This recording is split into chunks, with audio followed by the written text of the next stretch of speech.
A Better City, the Black Economic Council of Massachusetts, and Commonwealth Magazine welcome you to Building Boston's Economic Future for Everyone, a 2021 Mayoral Forum, hosted by Roxbury Community College. With co-moderators for today's program, Segun Idowu, President and CEO of the Black Economic Council of Massachusetts, and Rick Dimino, President and CEO of A Better City. Our facilitator for this forum is the editor of Commonwealth Magazine, Bruce Moll. Please welcome Roxbury Community College President, Dr. Valerie Robertson. Good morning. On behalf of Chairman Sheriff Steve Tompkins and the members of the RCC Board of Trustees, our students, faculty, staff at Roxbury Community College, I welcome you to Building Boston's Economic Future for Everyone. We are extremely proud to welcome candidates for the next mayor of the city of Boston to RCC. There could not be a more fitting place to debate the question of how to improve the economic future of all citizens than right here at RCC. Unlike most higher educational institutions located here, over 95% of RCC students live in Boston, work here, and stay in the community after graduation. They are voters and contributors to our local economy. Over 80% of our students identify as people of color, 83% are low income, and most are earning their degrees part-time while working to support themselves and their families. The average age of our students is 30, and their purpose for attending college is to advance their careers and improve their incomes and quality of life. At RCC, we understand these goals and know that our programs have the power to change lives and to create economic freedom. As an example, an RCC student who recently completed a cybersecurity program here went from making $16 an hour at a local department store to an annual income of $85,000 a year. While dramatic, this is not unusual. A New York Times study found that RCC graduates typically increase their incomes by over 40%.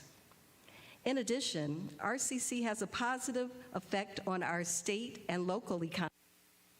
Nearly all of the state's $23 million investment is returned to the state economy in tax revenues and government savings. And the business of the college, combined with the work of our students and graduates, contributes $149 million to the Boston economy every year.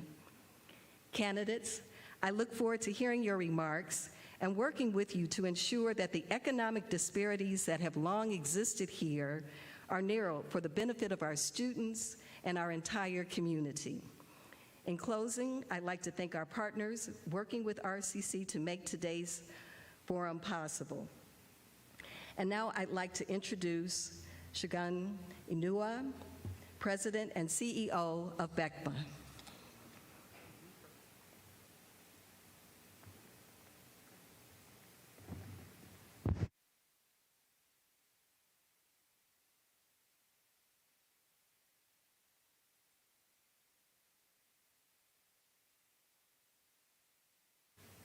Good morning. Good morning.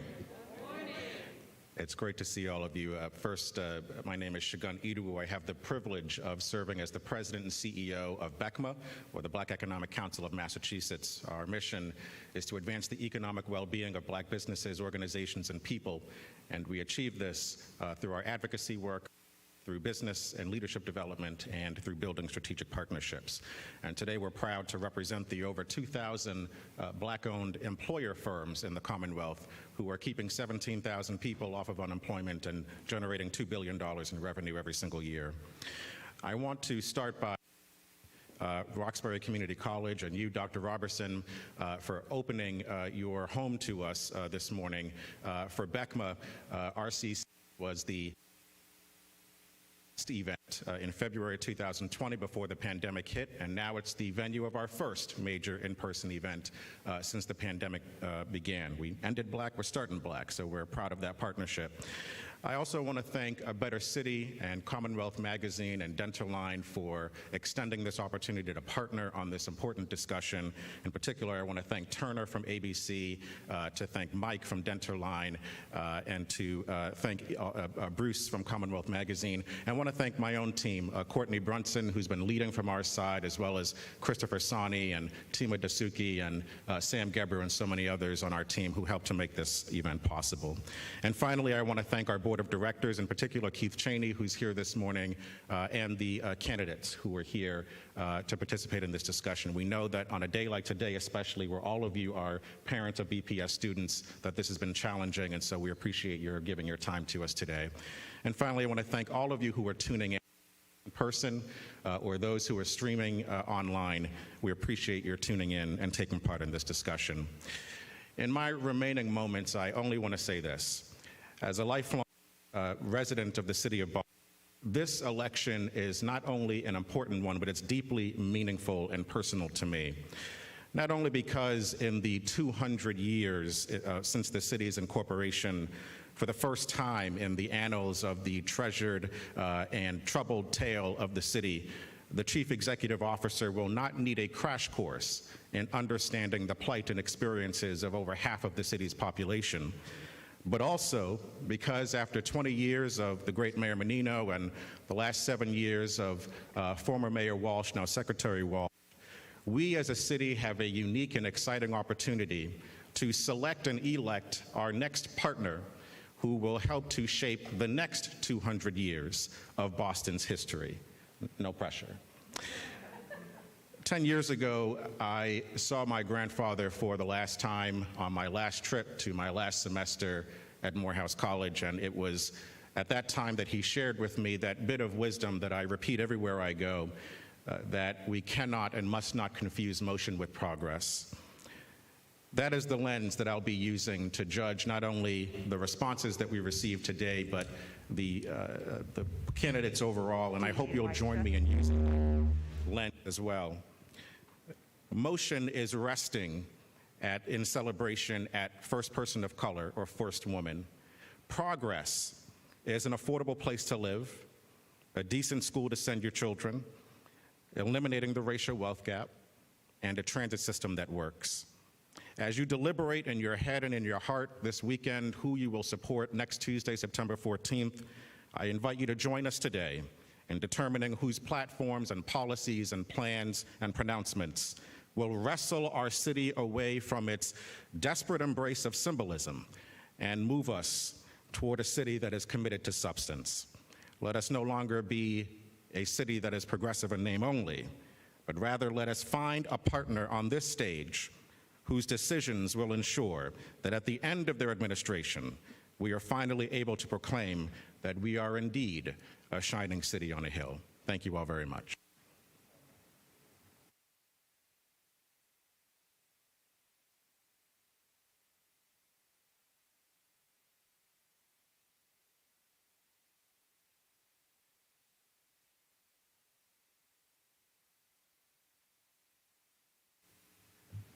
Good morning.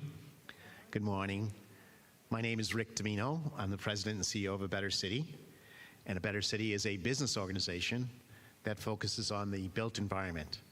Specifically, we look at matters that relate to the opportunities that can make us globally competitive, that really relate to the notion of equitable growth, sustainable growth, growth that also can be environmentally friendly, and also growth that hopefully can connect to all the people of the city of Boston and to our region and our Commonwealth.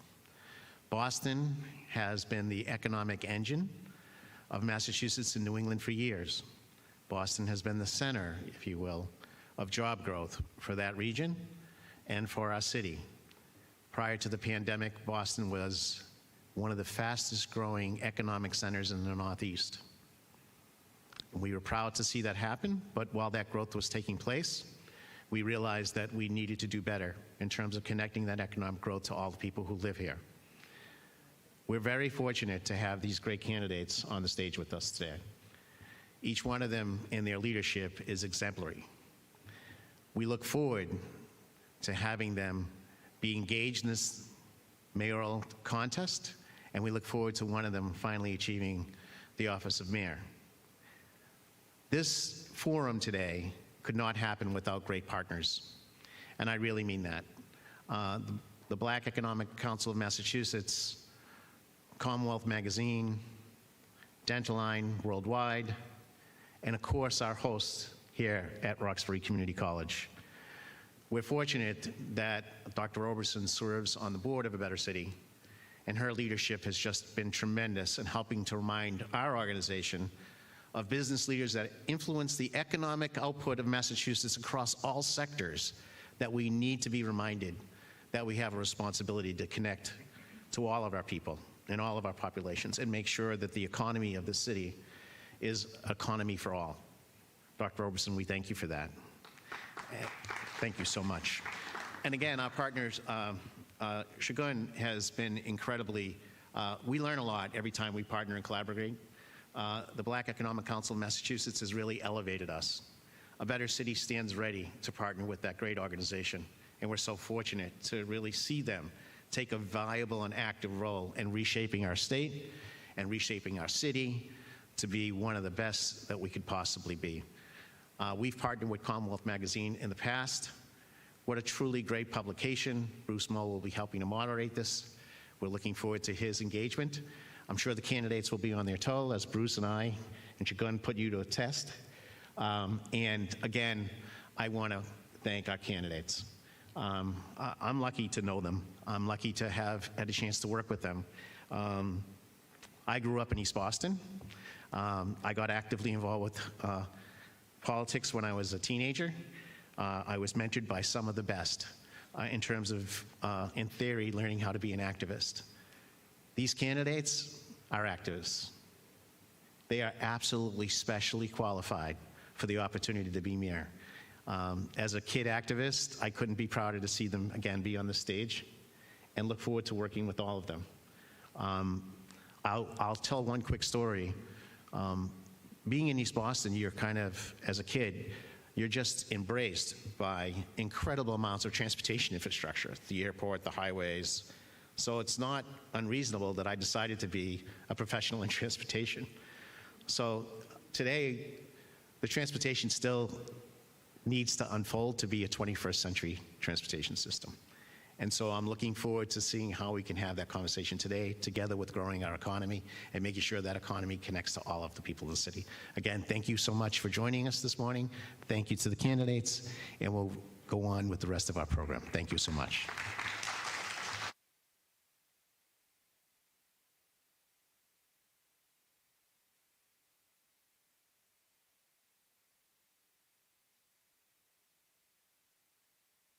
Good morning, I'm Bruce Moe from Commonwealth Magazine, and I'm going to be moderating and facilitating this discussion. The program will have two parts. The first will be co-moderated by Segun and Rick, who will ask questions related to Boston's economy and economic future. Each candidate will have 90 seconds to respond to each question, and there will be a total of 6 questions. Some time will be available for follow-ups. Following this portion of the event, there will be a lightning round of questions that I will ask of each candidate before closing out the program.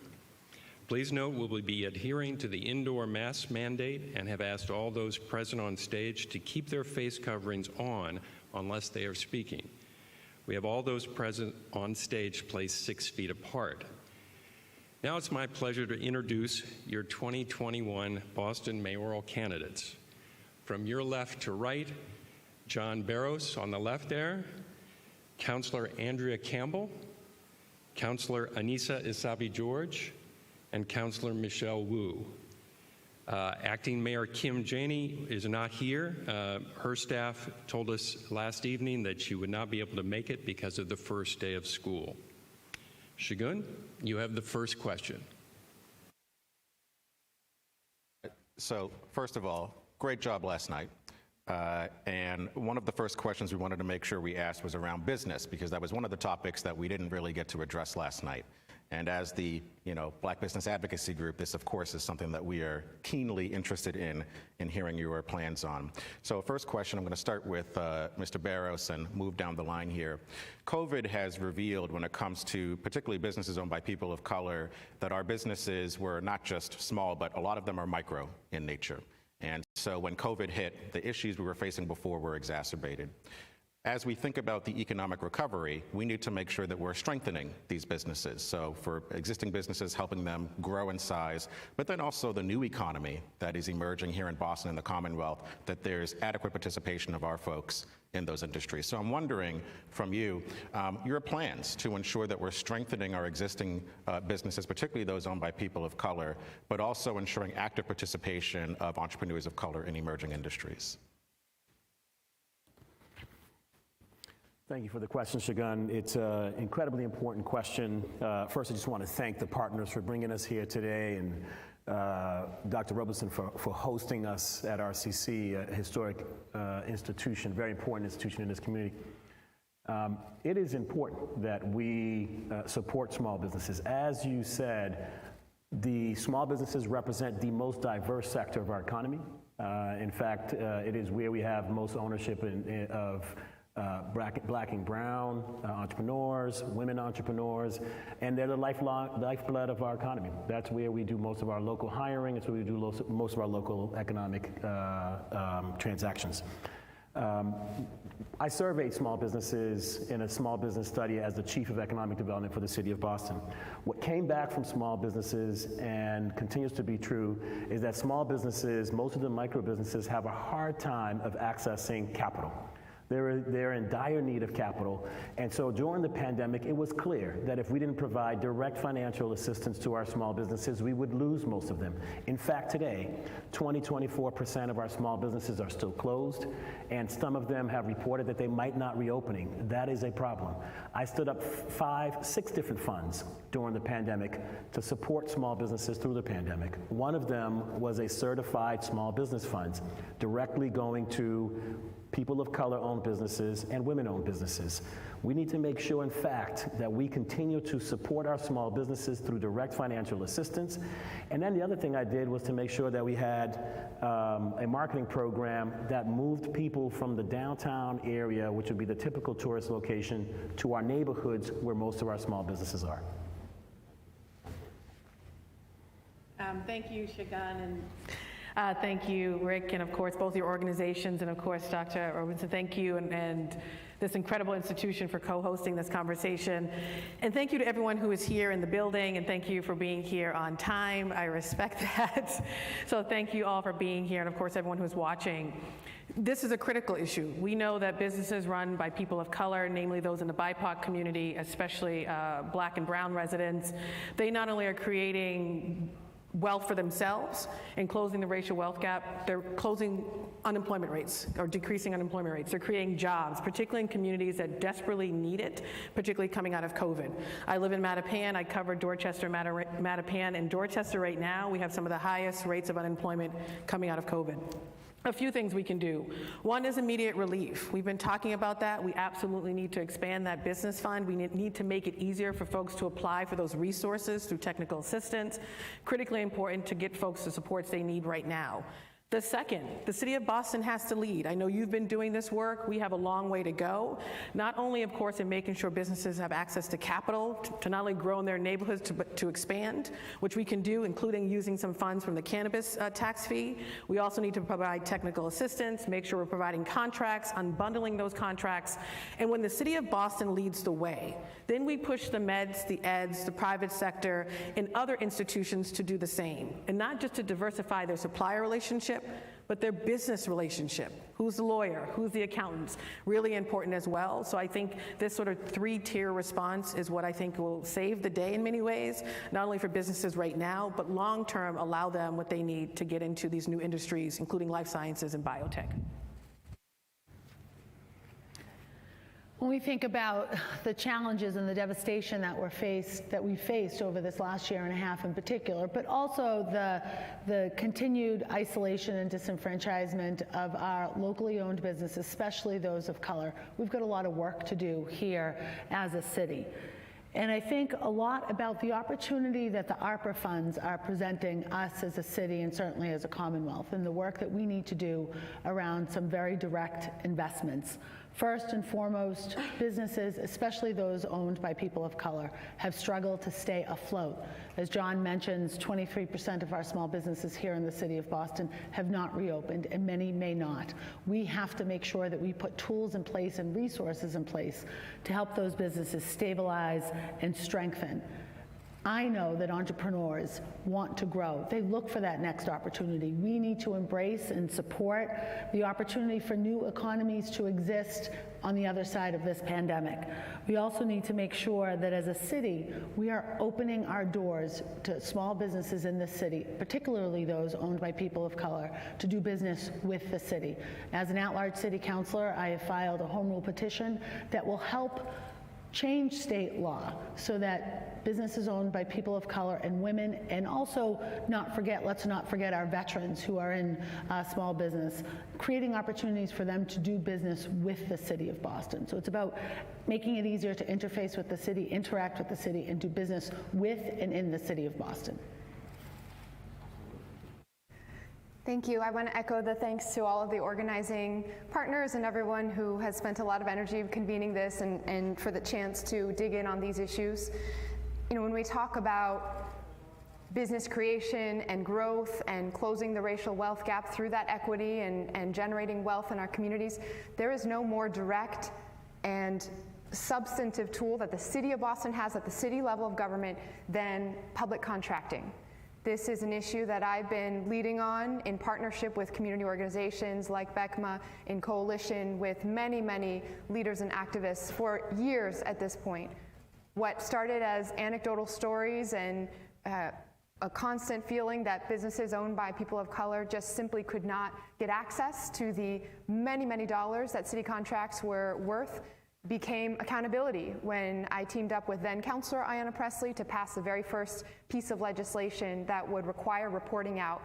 We then had to subpoena that information quarter after quarter and realize that out of the $660 million annually spent, at first it was 0.65% of contracts going to businesses owned by people of color, and even now the 5-year look back at 2.5%. I subpoenaed the information during the pandemic spending as well to find out that even when emergency quick response was there, we only were at one contract going to a locally owned, local Black-owned business in Boston.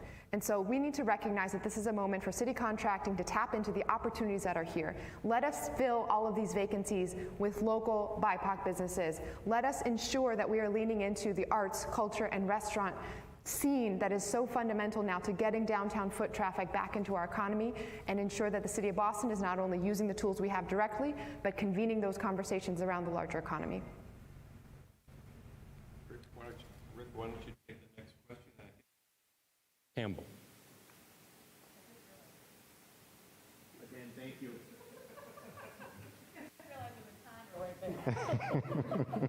Yeah, it's a helpful tool, especially for me. Anyway, thank you again all for joining us, and obviously our colleagues. So obviously we are been in a position where we've been looking at development in the city of Boston for a number of years. And as I was saying earlier, Boston has been a leading economic center in the Northeast. The development community, the real estate community, the business community looks forward to being part of the future of Boston's growth. One of the things that we're learning is that that growth process is challenged, meaning how do we do that and ensure that we actually have a reliable approach to building that growth? One thing that I hear from the development community on a regular basis is, I just need to know how to get from point A to point B and know that it's a reliable path, that I can actually get there, that at the end of the day, decisions aren't going to be turned on their head, and we're not going to be forced to start all over again. That recently happened with the decision to change the municipal harbor plan of the city of Boston, which in fact has nothing to do with resiliency or nothing to do with equity. Obviously a regulation that needs to be updated for sure. We all want that. We all want our city to be resilient, and we want to make sure that our economic growth is absolutely specifically targeted to make sure that all of the citizens of Boston are enjoying that economic growth. The equity gap in Boston needs to be addressed in a very firm and direct way. The development community is actually willing to be a partner in that effort, in all aspects. But again, this notion of reliable roadmap is critically important. If we still want to see investment, locational decisions and investment interest in Boston remains high, despite the pandemic. So how will we bridle that economic growth in the future? What will be that reliable path? And how do you help the development community work with advocates and work with your administration to make sure that there's an outcome that's reliable and clear and also benefits, of course, our citizens? And Councilor Campbell, we'll start with you. It's an important one. You know, one of the reasons I jumped into the mayor's race back in September, I live in Mattapan, and I cover right now as a district councilor, Dorchester, Mattapan. Those are my biggest neighborhoods. These are the communities that have been under-resourced, under-invested in for generations. And they lack not just affordable housing, economic development. I talk about Blue Hill Ave. At one point, that was a robust economic boulevard. Same with Washington Street. So we have incredible work to do. Many of these communities also don't have access to parks, good transit, you name it. I think it starts, one, with better planning. The system is not predictable. It's not consistent, not only for developers and builders, but also for residents. And so we need to go back to the table and sort of build upon that 2030 plan and add more meat on the bones. Neighborhood by neighborhood, listening to the residents, what is it you need? Some neighborhoods need, of course, most neighborhoods need affordable housing. Well, great, what type? What type of homeownership opportunities? What type of transit? What type of speed humps do you need? What type of traffic infrastructure? All of that. And then we build in response. We have the resources to do it. And I think we also, if we're using an equity lens, have to target certain neighborhoods. That usually is, of course, East Boston, which I think is like stop development, but Dorchester, Mattapan, High Park, parts of Roxbury, is like stop development. So there's some work we have to do. The last piece is accountability. If we have that plan, when folks are coming to build or develop in our neighborhoods, if they're coming with proposals that do not align with the vision of the community, then we're not building it. And everything should have a lens where, of course, protecting for climate, for resiliency and infrastructure in every neighborhood, not just the waterfront, the seaport, Mattapan as well. I live near a river. We're not even in the climate maps, but really important that we also have that resiliency lens as well. So I appreciate the question, Rick, and as soon as you phrase it, I think about the Saturday Night Live skit. You can't get there from here. You can't get there from here. We have to make sure that our planning process and our development process here in the city of Boston is one that is predictable, one that is both holds the developer accountable and includes an opportunity for our communities to be involved in that process. And as an at-large city councilor these last 6 years, as someone who has been actively engaged in my community and my local civic associations over my lifetime, predictability and deeper understanding and a connection to the work is so important for our city's residents. Boston will continue to grow. We need to make sure that we are growing the type of housing at the affordability rates that our city needs, that our residents ask for, and that our families find a place for them to call home. We also have to have a conversation around commercial development of this city. Certainly the pandemic has created some question and some anxiety around the growth of the commercial market, and it creates, I think, an opportunity from the first question that we were asked for our business community, for our entrepreneurs, for our innovative thinkers, for us to think about new ways and innovative ways to utilize that space, especially if we find some opportunities for new capacity, new industries, new opportunities in our city.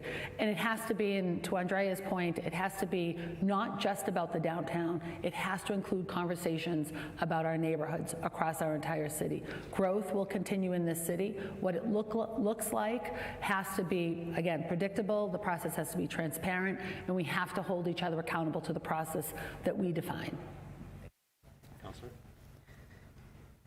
It's not just that the system is unpredictable. Boston has the most complex, bureaucratic, opaque, political development approvals process anywhere in the country. And the end result of that is not that we don't see growth, it's that you need to know the process very well, or you need to have the resources to hire someone who knows the process very well to get through. things happen in a mishmash way, one parcel and one decision totally separate from one that's right nearby. And the end result is we get the seaport. We get an area where Boston missed out on the chance to build a new neighborhood that would have provided equity, climate resiliency, affordability, transportation access, and instead we have none of those things. The underlying problem is that there are no rules, effectively. Our zoning code, one of the most powerful tools of city government to shape the growth of our neighborhoods, our zoning code hasn't been comprehensively updated in a citywide way since 1965.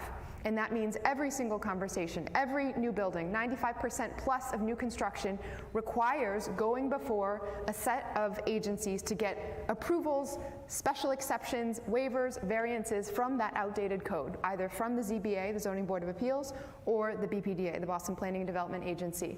And that makes it so that we are all going in different directions and our growth isn't lining up together. What we need is to ensure that we are not only updating those rules, and I've been very clear that I believe we need agency change to be able to do that in an effective way, but to build in the standards that we require into those very rules. Affordability, equity. We can require that new growth and that the opportunities are going with preference to Black and Brown owned businesses and developers. We can ensure that the ways in which our neighborhoods fit together, particularly thinking about racial demographics, particularly thinking about the risk of displacement and gentrification, all ties together. That is the goal of planning and development. Rick, thanks for the question. You know, I do want to say that growth is not a default position for cities.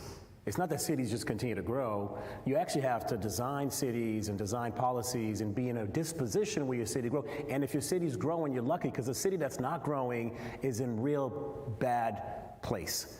I remember the 80s. I remember when we couldn't give away lots. I remember when crime was extremely high, when we had all types of issues, when we really couldn't invest in schools, invest in infrastructure, invest in quality of life.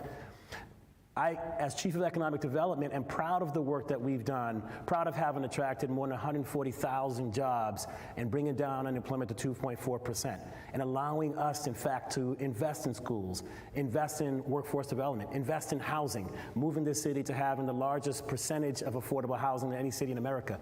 But that just doesn't happen. It happens, in fact, because you have a government, you have a mayor that understands economic growth.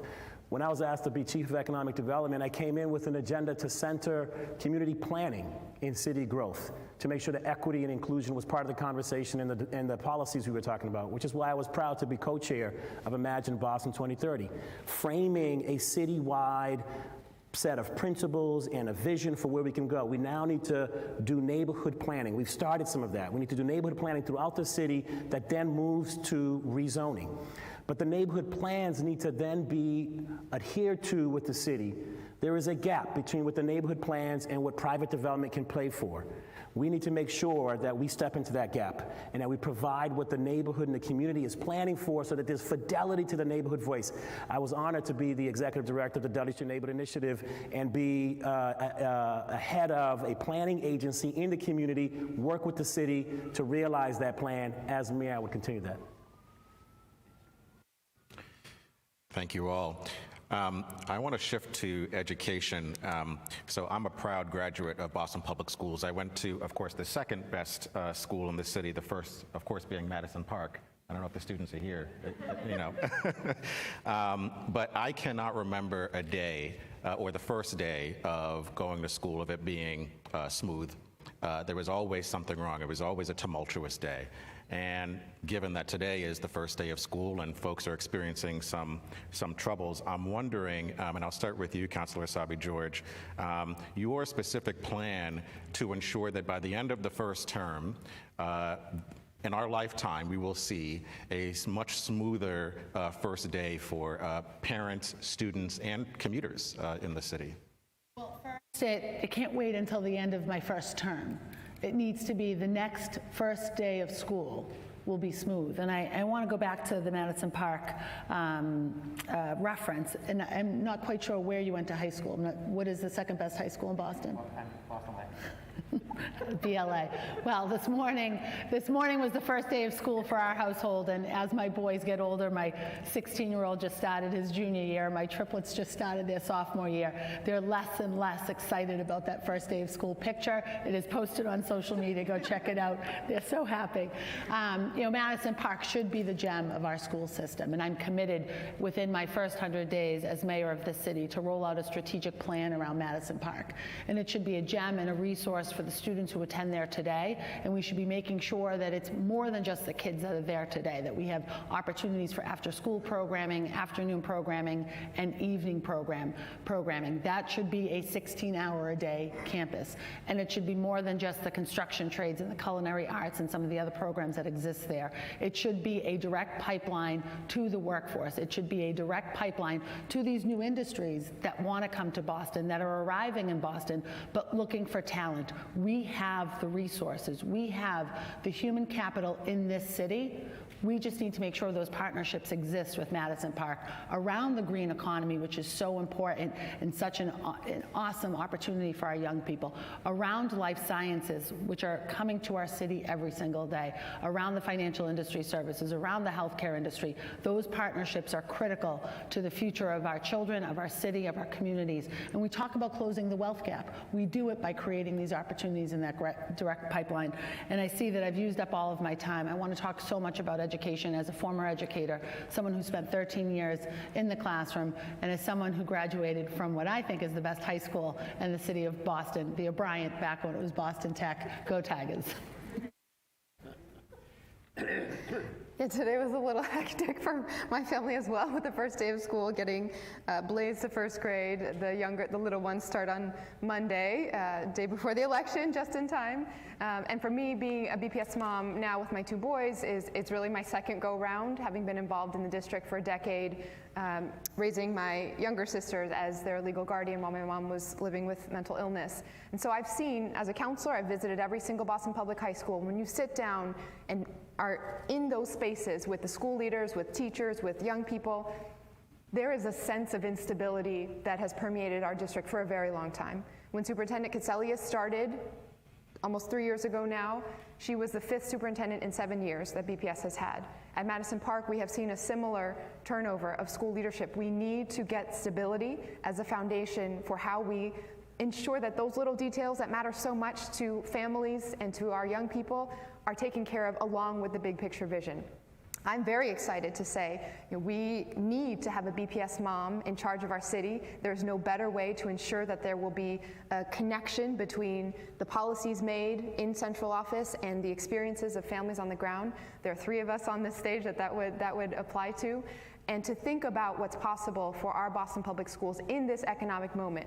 What I didn't get to in the first question about what the changes with COVID mean for our economy is the connection to schools. Jobs are changing. The biggest employers in Boston are hiring very different types of positions than they have in the past. Many of them focused on tech, many of them thinking about the green economy or how we have to rebuild the care economy. This is the opportunity to leverage our platform, our professional development, our vocational education platforms in BPS to ensure that we are ahead of the curve and connecting our families to that opportunity in every possible way. Yeah, education is important. It's when we think about economic development, we think about growth, think about equity, it starts with education. It starts with human development, which is why, in fact, we can't wait any longer. We need to make sure that we're investing in Boston Public Schools and giving the resources that all of our schools need to succeed. I said it last night and I'll say it again today, Boston has failed us. Busing, the same intervention that was meant to help brown and black students get the resources that they need, hasn't provided that. Because what we need is investment in all of our schools, investment in all of our neighborhood schools to make sure, in fact, that we don't have schools anymore where there's no running warm water. We don't have schools where teachers and students are going in and 90-degree days with no AC. We shouldn't have schools with inadequate classrooms. We need to invest $4 billion in all of our schools and all of our neighborhoods to make sure, in fact, that we have labs that students can learn in appropriate spaces, that we have theaters, that we have libraries. Our students, our children deserve that in all of our neighborhoods, particularly starting with the neighborhoods that haven't seen that investment for so long.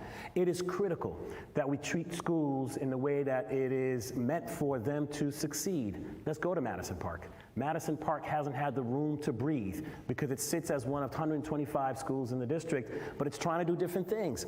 It has a relationship with RCC, this institution here, and we need to build on that relationship so that all Madison students can have an opportunity to have a college course experience before they graduate. RCC is doing an amazing job right now of making that happen. We can scale that, and then we can scale that for all high schools in the city of Boston.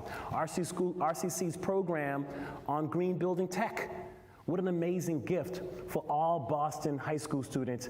As mayor, I'll make sure that we use the strong ecosystem of Boston to make it work for all of our students, invest in all of our schools, in all of our neighborhoods. Thank you for the question, and also the framing as sort of the short-term work we have to do right now, and then of course the long-term work. Because today was the first day of school. My neighbor right across the street from me, her son was waiting for the bus.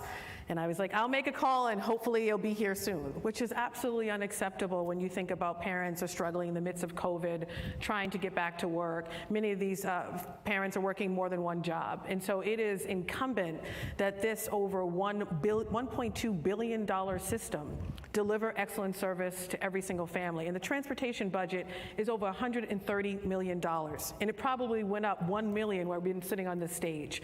That is unacceptable that parents get a robocall to say that they may not have transportation. So right now we need to do immediate work to ensure that folks get the services they're entitled to.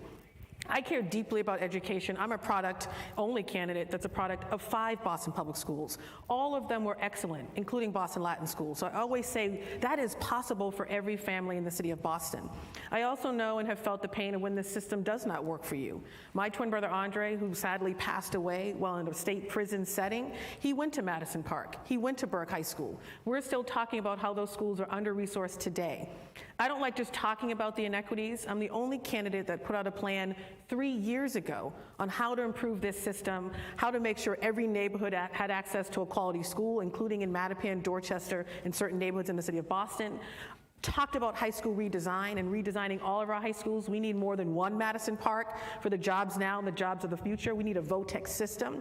And the reason I jumped into the mayor's race back in September is because that plan didn't go anywhere. It was never implemented. It was never actualized. And so I would dust it off, implement it right away, and continue to lead and be passionate about this issue because it really is important. We're not going to eradicate poverty overnight, but we have to make sure our young people get what they're entitled to.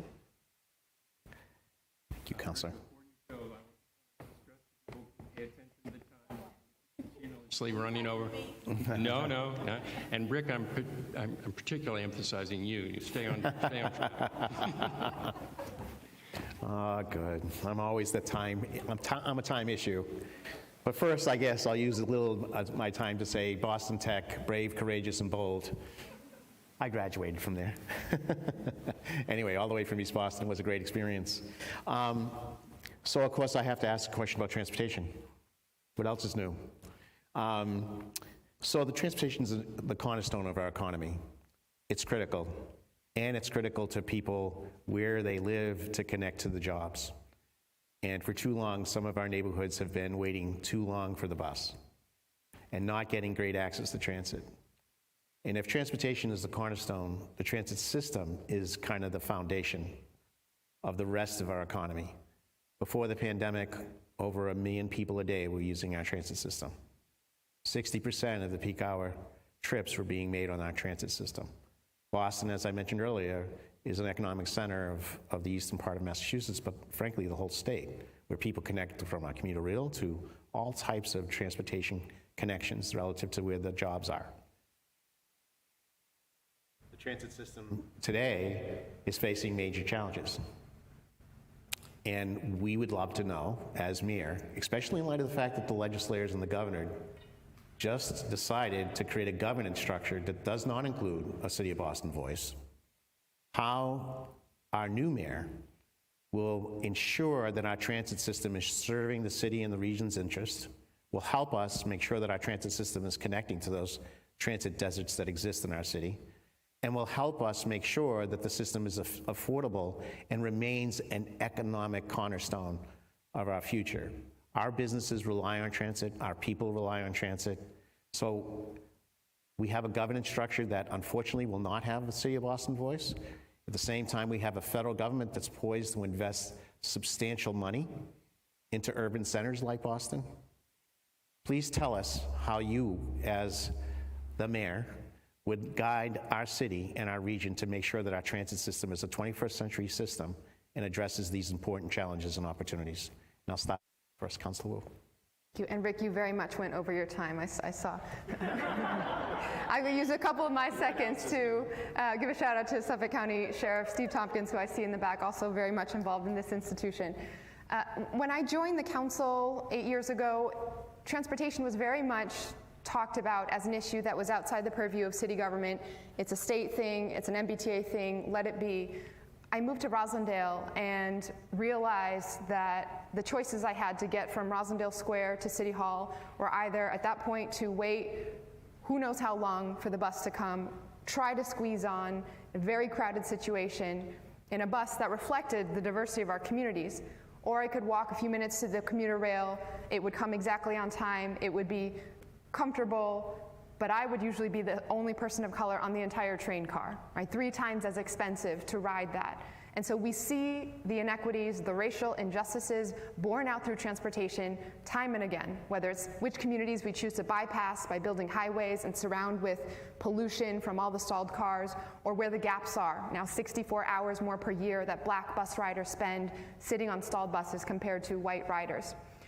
And the city has a lot to do here. We can lean all the way in on buses. We have seen the difference it makes to add dedicated bus lanes, to push for piloting. 3 years ago, I called for fare-free transportation. 2 weeks ago, I was able to sit on the very first free bus route, the 28 bus from Mattapan Square to Ruggles Station.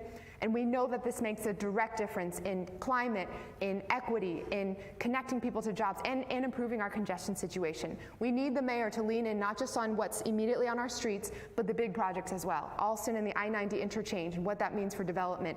The red-blue connector, making sure as MGH is doing their development, we ensure that we are saving that time for commuters. And electrifying and speeding up the Fairmount line. There is no more important state transportation project than ensuring our residents in these communities can quickly access the job centers. Rick, great question. I'll first start by saying, free MBTA is aspirational. It's a nice dream. It's $700 million a year in fares that we would have to pay from the city's budget to try to do that. It's 25% of the city's budget would have to go to make it free. It's just not feasible. It's not practical. We need to be able to work with state government and federal government to make sure that we take advantage of the once-in-a-lifetime infrastructure spend to come in and improve our MBTA so people who can pay for the MBTA decides to take the MBTA. We need to make it the better alternative than cars. MBTA needs to be the top of the line, which is why, in fact, I am the candidate that can work with the current administration in DC, with the state to make it happen. It is important that we have a vision and that we bring a table that is multi-governmental with the business community, with the community to push and try to make Boston's public transit system the best public transit system. But that takes collaboration. It takes bringing people together and having a realistic plan on how to make that happen. We do need to electrify our commuter rail system that serves Boston's neighborhood. I agree 100%. Fairmont line is a line that I've been working on for a very long time because it serves some of Boston's most poor neighborhoods. But we also need to activate Track 61 and provide some relief into South Boston. We need to make sure that we are making it fast and reliable to do the Needham line out west to Roslindale, to some of the other neighborhoods of Boston, and then create a transit hub at Woodette in a way that we can actually build infrastructure for stormwater management and do some other things to help shore up the channel and make Boston more resilient and a more transit-friendly city. Thank you for the question, Rick, and actually framing it in the equity place and mentioning transit deserts, because there's a lot of folks who talk about transportation inequities and don't mention that there are certain neighborhoods that don't have access to good public transit at all. And this is our opportunity to change it. The silver lining coming out of this pandemic is the federal government, the state, the city, everyone is aligned on greater investment. I'm the only candidate that worked with the MBTA and MassDOT. I worked as an attorney for Governor Deval Patrick. Those two agencies, along with Massport, which clearly we have more work to do, those were within my portfolios. I consistently worked with those agencies to get things done. As a city councilor, I worked with those agencies to make sure that Charlie cards, the plastic ones, which we know if you have that, you can save money, to make sure those were available in our local bodegas and our public buildings. Partnered with our previous mayor and said, hey, we need to do this, and the team to get it done. That leadership, that collaboration won't change because it's necessary. I'm really proud of my transportation plan. The first piece says, yes, state, you need to step up, you need to invest more in public transit. You have to absolutely expand lines, you have to expand buses, you have to invest more in the Fairmont line, you have to close transit deserts. You can do that. I call for free buses, and only free buses, because I do not like to make promises I can't keep, especially to communities of color. There is such distrust between communities of color and government. Free buses we can absolutely do across the entire city of Boston. But then the city needs to do its part. That's rapid transit, of course, the infrastructure. Blue Hill Ave, we need to be looking at dedicated bus lanes, all of that. I have been saying since the beginning of the pandemic, accelerate those capital projects. We could do that right now. Get people jobs by building that infrastructure. But I'm also the only candidate that doesn't look at transportation across the whole city.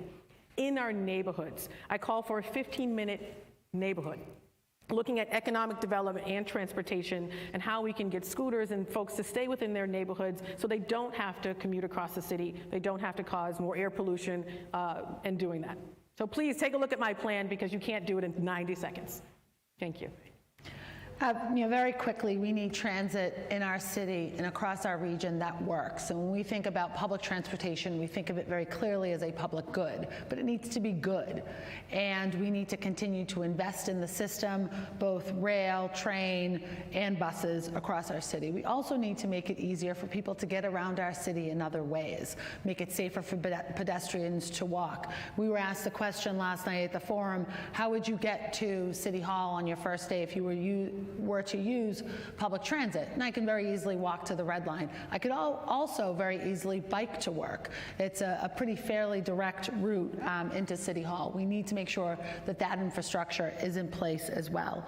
We also have to think about reopening our city and how do we bring business back to Boston, whether it's to the downtown core or into our neighborhoods across the city, because we know that's such an important part of our local economy and that it's such an important part of supporting small businesses across our city. But one of the greatest holdouts to reopening businesses across our city and creating opportunities for greater in-person work experiences has been the T and public transportation. There is a lack of confidence in the system.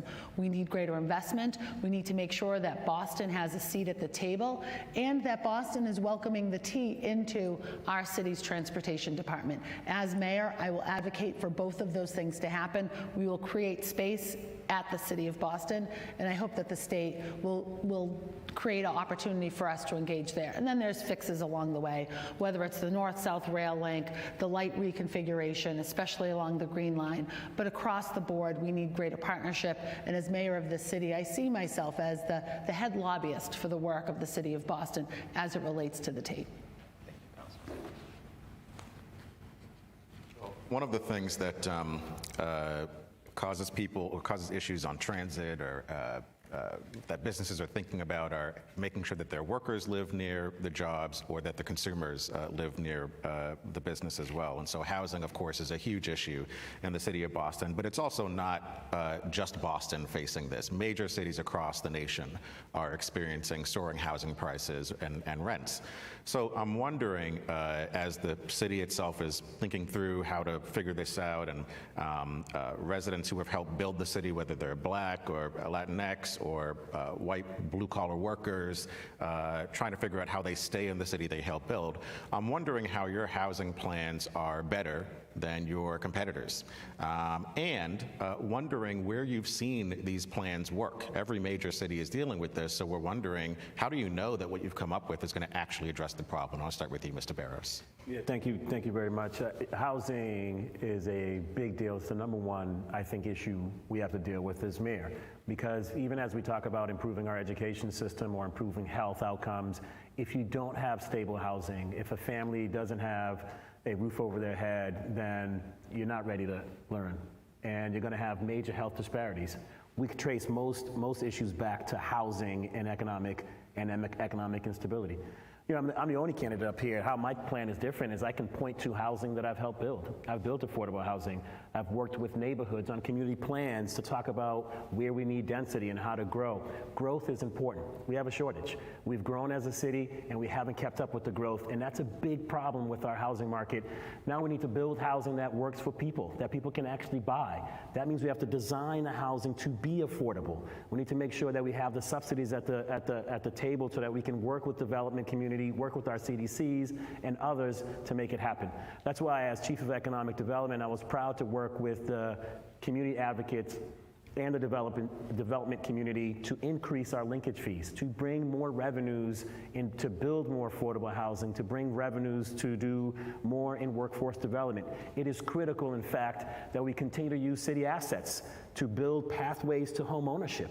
Home ownership is critical. We should double, triple what we're doing for our mortgage down payments to $80,000. We should be buying down interest rates to make sure that our families can in fact afford homes. Whether the city is making it affordable home stock available or not, our families in fact should be, particularly families with good jobs, should be able to participate in our market, and they're not able to. City's got to step in. Last, public housing. We've got some public housing stock that we've got to invest in. The Mildred Haley is one. It is a shameful reality what some of our public housing residents are living in. Let's invest in the public housing that we have, and let's grow them as we've grown in other places, like we did in Orchard Gardens, when it was Orchard Park, like we did and we're doing in Whittier or Old Colony. Let's make that happen throughout Boston, and as mayor, I'm prepared to do that. This is a critical issue, whether it's, I was just going back and forth on an email exchange with some folks in the veterans community who are desperate for housing, seniors as well. Obviously, if you are looking at the opioid crisis, Mass and Cass and other downtown neighborhoods, folks experiencing homelessness are looking for supportive housing that they can transition to permanent housing. If you're dealing with domestic violence, that's a major issue. They need housing. I say that my plan is unique because it creates what I had growing up in the city of Boston. I started my life here in this city living in public housing behind 1850 Washington, and moved from there around the corner onto Tremont Street and then Mass Ave into affordable housing run by TDC, which is still an entity doing that work today. And then now I'm a first-time homeowner in Mattapan. And I've said every single family and individual in the city of Boston should have that pathway available to them. And we should make it easier. Investing in down payment assistance, first-time home buyer classes, anything and everything we need to do to make that happen, and not forgetting about folks in public housing. But I don't just say my plan is unique, and I looked at Detroit, different places that were doing creative work. I've done the work and I've led the way. My first piece of legislation was the Community Preservation Act. It's generating $20 million every single year, including for the creation of affordable housing. I started the Vacant Lot Initiative. We are activating city-owned lots on Blue Hill Ave right now. I tell folks, get in your car, drive along Blue Hill Ave, you'll see these signs. That's because of my work.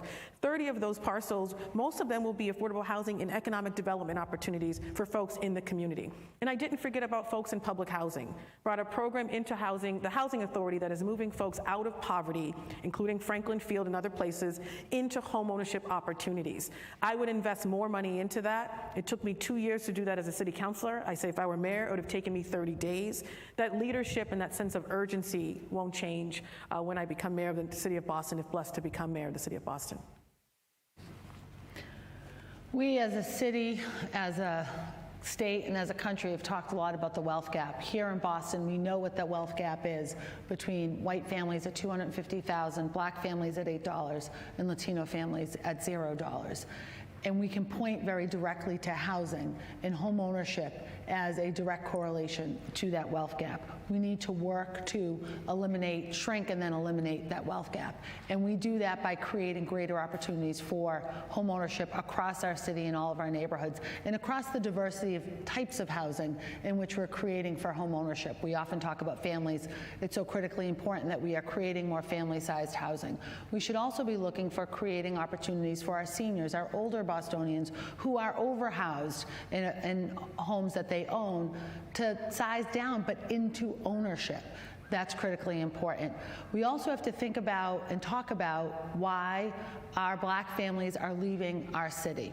It is due to a lack of opportunity. We think about economic opportunity, access to the workforce. It's about schools. It's about the transit system. It's also about our housing market. We have to create those opportunities. We also have to make sure as a city we are very directly investing in down payment assistance.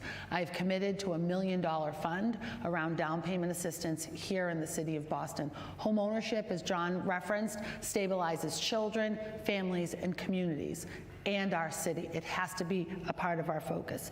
And we have to make sure that we are focused on creating that for first-time and first-generation home buyers, as well as looking for ways to support our families who are on the Boston Housing Authority list. We have 48,000 families waitlisted for BHA housing.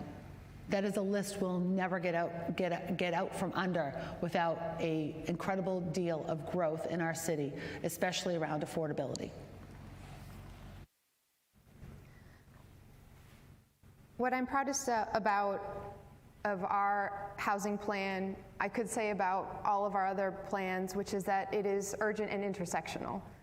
We cannot sit by and continue to nibble around the edges of a broken status quo when families across the city are in crisis. We know that nearly 2/3 of Boston residents are renters. Almost 1/3 of those renters are paying more than half their income every year just to keep a roof over their head. That is not a situation that anyone can continue to sustain reasonably. And so when I think about what we need to do, first and foremost is taking accountability and leaning in at the city level. We have tools. We should be using funds from the city's capital budget, from our federal relief funds, to ensure that we are directly building more housing, that we are expanding home ownership, that we are simplifying our processes so that we can expedite affordable housing creation, and ensure that we are looking at the city-owned parcels, not just land, but buildings and community centers and libraries where we could easily redevelop and integrate affordable housing on top. In terms of where I see other cities doing things that are successful and what Boston should be looking at, in Philadelphia, they have required that new subsidized affordable housing meet passive house climate standards, so that it is so insulated that residents who live in these homes don't need to pay for utilities.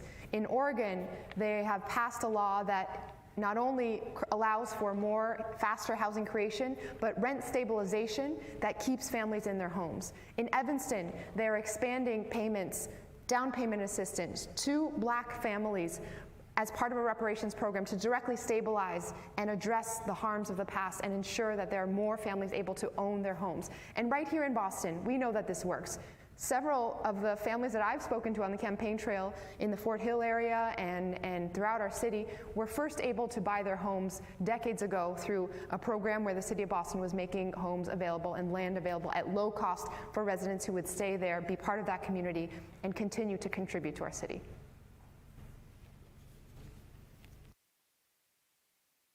Thank you. I'm going to start with Councilor Campbell. We all know that Boston and the region and the Commonwealth, and especially our coastal areas, as well as some of our neighborhoods and some of our communities that are close to rivers, are facing a climate crisis. And there's been a number of plans regarding how Boston should address our climate crisis. We also have a goal associated with the notion that we would be carbon neutral by 2050, not only in the city of Boston, but also in the Commonwealth of Massachusetts. The business community wants to be a partner. It wants to find effective tools to work with the city to address both the goal of being carbon neutral, but also help address the issues of our climate crisis and develop resilient, adaptive strategies that can protect our neighborhoods as well as our city and our economy. What would you do to ensure both in the near term, midterm, and long term that we're really putting in effective media plans to address these issues. Thank you, Councilor. The first is immediate. The City of Boston has a lot of incredible plans, and the city has missed its own deadlines numerous times with respect to our climate and resiliency plans, which is absolutely unacceptable when you know that this is a crisis. But frankly, it's been a crisis in the City of Boston for a long time. We often probably joke about it because, not joke about it, we talk about it because we grew up in Roxbury, and we talk about Roxbury still having some of the highest asthma rates, not just in Boston, in the whole state, which is unacceptable. So clearly it's been a crisis. I'm really proud of my environmental plan because I engaged everybody. I'm not an expert on these issues, but every stakeholder you can think about, including the business community, and came up with a very specific plan that is quite unique. One, it says we have to center communities of color. Some of those climate plans from the city, some of those maps didn't even include my neighborhood of Mattapan. So clearly we're not centering communities of color. And we have to track more data. Exposure to lead, air pollution, all of this data is critical so that when we're responding with solutions, it's appropriate and targeted to certain neighborhoods. But obviously we need to do more than that. The second is we can reach carbon neutrality in the City of Boston with our infrastructure, our school buses, our fleet by 2035. With greater investment, moving up those timelines, that is possible. I've talked to a whole host of folks who confirm that. Also development. When we're looking at new projects that are coming online in every neighborhood, I don't care where they are, whether it's the downtown or Hyde Park or other neighborhoods, are we creating infrastructure that is prepared in the face of the next climate event or the next pandemic? And then lastly, small landlords and tenants. We need to make sure they have the resources, not just loans, but grants available to them to upgrade their appliances so they're electric. There are some homes that still have oil tanks in their basements. And so how do we work with the state to make sure there are resources available to tenants to make their homes green as well, and not just those who are wealthy in the City of Boston? When you look at our climate plans, I think that you see very little daylight between us.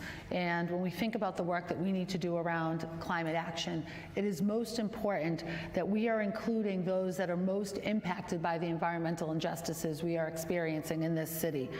When we see the impacts of not enough tree canopy, not enough tree coverage in our city, when we see the growing rates of asthma. When I taught at East Boston High School, I had the great honor of also coaching softball both at the high school and in the community. And where we practiced at Constitution Beach, we looked all day during practice, during games, at the ass end of airplanes. And then we ask ourselves, why are there high rates of asthma in East Boston? And then we look at the rising water. We have to respond quickly to the sea level rise and the impacts it's having on our city as a whole. And it has to be a coordinated effort. We cannot handle a response in one part of our city or along our entire city's coastline if we're not looking at our partners to the north and to the south as part of that response. As a city, we need to look at our own assets, whether it's our fleet with school buses and city cars, but also our city buildings. We need to start with and make sure that as we continue to invest in our school buildings, which we are moving at too slow of a pace when we think about school facilities, that those buildings, our city's buildings, are first on the list for major infrastructure improvements, and that we are utilizing the infrastructure dollars that will hopefully come in before the end of this year to make those investments and to work both on the property we have and lead the way as a city and partner with the private sector to make sure that they're able to participate in this as well. Aiming for the year 2050 only gives us a 50-50 chance that temperatures will be okay. It is not acceptable, and I'm not willing to sit by for that coin flip's chance. We just saw about a month ago the world's scientists produce another report saying that even in the best case scenario, if we did everything we could right now, it'll still be 20 years before temperatures stabilize and we get a chance to see the world that we're fighting for. My sons are 4 and 6. I'm not willing to wait. My oldest sons, 6 years alive on this planet, have each been the hottest year on record, every year breaking the record from the year before. And when you apply that to our neighborhoods, you see exactly who bears that burden. When there are trees, when you're in a leafy neighborhood with tree canopy like West Roxbury, the difference in temperature from there to Roxbury, where we don't see as many trees, where we see much more asphalt, 10 degrees. That 10 degrees in temperature is the difference between who can work outside, whether our seniors are safe, whether our young people are growing up with long-term health conditions. I'm proud to have been endorsed by every single climate group that has weighed in this mayor's race, because my plans are specific and they're urgent and intersectional. In the very short term, it's recognizing that city government can do a whole lot here. We need to be prepared for what we saw on the TVs with New York. Flooding that can overwhelm our transportation infrastructure and all our infrastructure and take lives. Families who are poor, working class, immigrant families in basement apartments lost. We need to be ready for that scale of crisis. We need to convert to electric school buses. We need to ensure we're planting trees. In the medium term, it's about putting the funds in our neighborhoods so that residents can retrofit their homes and have the jobs doing that as well. And in the long term, it's thinking about the big infrastructure that we need as a coastal city, the defenses for that major flooding and bringing the heat down. You know, Rick, we've done a lot of work in Boston understanding that this is a major issue for all of us, not just those on the waterfront, but for all of our neighborhoods, whether we're looking at heat islands or extreme precipitation. You know, if in fact we had a storm hit us today, and we've been lucky. We've dodged a number of big storms, including Ida, right? Wind blew in a different direction. We would have been the city with big flooding and basement apartments flooding. Children were lost. A 2-year-old in a family was lost because they lived in a basement apartment and the flash flooding came in and they were all in there when the place filled up with water. That's the kind of risk that we run, particularly in our neighborhoods that are most vulnerable. Our neighborhoods where, in fact, we do have a lot of basement apartments. We do have families that can't say, oh, I think I'm going to pick up today and go to the hotel because there's a storm coming. We need to make sure, in fact, that we are implementing the things that we know matter. So that's about working with the business community. It's about working with other government levels to bring in funding so that we can retrofit our old housing stock. 70% of the emissions that we see today are coming from buildings. We need to make sure, though, that we're working with the buildings in this neighborhood, that we're working with homeowners in this neighborhood with grants to give them the best technology. Then we need to work with RCC and others to make sure that the jobs that are being created by the kind of work we need to do in our city are jobs that people in this neighborhood and other neighborhoods in Boston are being trained for. The new green economy is an opportunity for us to spend money here, for us to protect our homes here and make sure, in fact, that we save lives while creating livelihoods. And the city of Boston can do that. We've got the ecosystem. We've got to work together. It is incredibly important that we work with the business community to find funding, because the business community understands this will hit their bottom line. They understand this is about protecting lives and livelihoods in a way that matters. Let's sit down at the table and figure out how we fund up the $4 billion to $20 billion worth of interventions that we've already outlined in Boston's plans that we need to do today.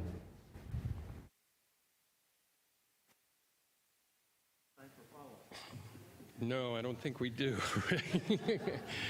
In the limited time we have left, I'm going to ask a few lightning round questions, if that's okay. So, very short answers. Can't go on for that long. And I think we'll start, it'll be the same format, but we'll start with you, Councilor Isabi George, okay? Last night, and in a lot of the debates you guys have had, there's a lot of talk about what you need to invest in. Not a lot of talk about where the revenues will come from. I know there's a lot of federal money and you're hoping for the state, but is there one tax or fee or whatever that you could point to that you're going to raise to help deal with a lot of the problems you're trying to address? A tax or fee that I'm looking to raise at this moment. I think about the pressure that's been put on our city's residents, on our families, on our small business owners. We've got to avoid that at all costs, pun intended. We do have to take a very close look and think about ways that we can invest those federal dollars. Short. Oh, there we go. We've got federal dollars coming in. We need to think about very creative ways to invest those funds in very sustainable ways. Absolutely. I agree, we have to use every tool. Right now, there are some big issues and a lot of urgency. I continue to support the legislation that's been sent up by the City Council for a vacancy tax and transfer fee. Those who are investing their money in luxury buildings here without living here should be contributing to offset those impacts, and those who are transferring properties that are above a certain level, I think $2 million is where we set it, should also be contributing to make sure that we have the funding available for affordable housing. Mr. Barros? Yeah, no, Bruce, I think first we need to make sure that we are able to collect tax. That means we need to make sure our economy gets back up on its feet and is working. We lost $200 million during the pandemic year on hotel room taxes. We are losing right now commercial taxes on real estate. If in fact the commercial tax real estate in Boston shifts and there's a lot of abatements, that tax burden goes to our residents. We need to make sure in fact that we can get our economy back up and collect the revenues that we're set up to collect today and move this city forward through those investments. Councilor Campbell? I agree with some of what was said in that I do not think residents in the midst of this pandemic, and we're clearly not out of it, should incur any more costs or fees or taxes. People are overwhelmed, especially our seniors. But one place we need to look at the inefficiencies in our budget. The police department, I've been leading the way saying that $400 million budget, $70 million overtime, not sustainable. We need money for mental health and trauma. We need to take a percentage of that and redirect it to those efforts. All right, I'm going to try and cram in two quick ones, so very quick. Councilor Wu, we'll start with you. I think the state law on marijuana establishments says you can go up to 20% of the number of liquor licenses in the city. Do you want to go at that level, less, or would you prefer to go more? We should hit the targets that are outlined by state law. I think it's actually more than that, but You'd go with the state law. the problem is that our system is not set up in a way where there's predictability at all. This should be built into our zoning code, so the burden is not on entrepreneurs to have to find a space, go through a cumbersome process, but we should be investing in this industry, which can also help close the racial wealth gap. Mr. Barrows? We should absolutely hit those goals, but in order to do that, we need to provide more assistance to the entrepreneurs who are trying to hit those goals. Right now, we have an ordinance on the book that calls for 1-to-1. For every license we give to a cannabis business, we need to give one to an equity candidate to make sure that there's diversity. But we need to provide capital, provide space and locations for those business owners to be able to get those licenses. Everything he said. Okay, that's great.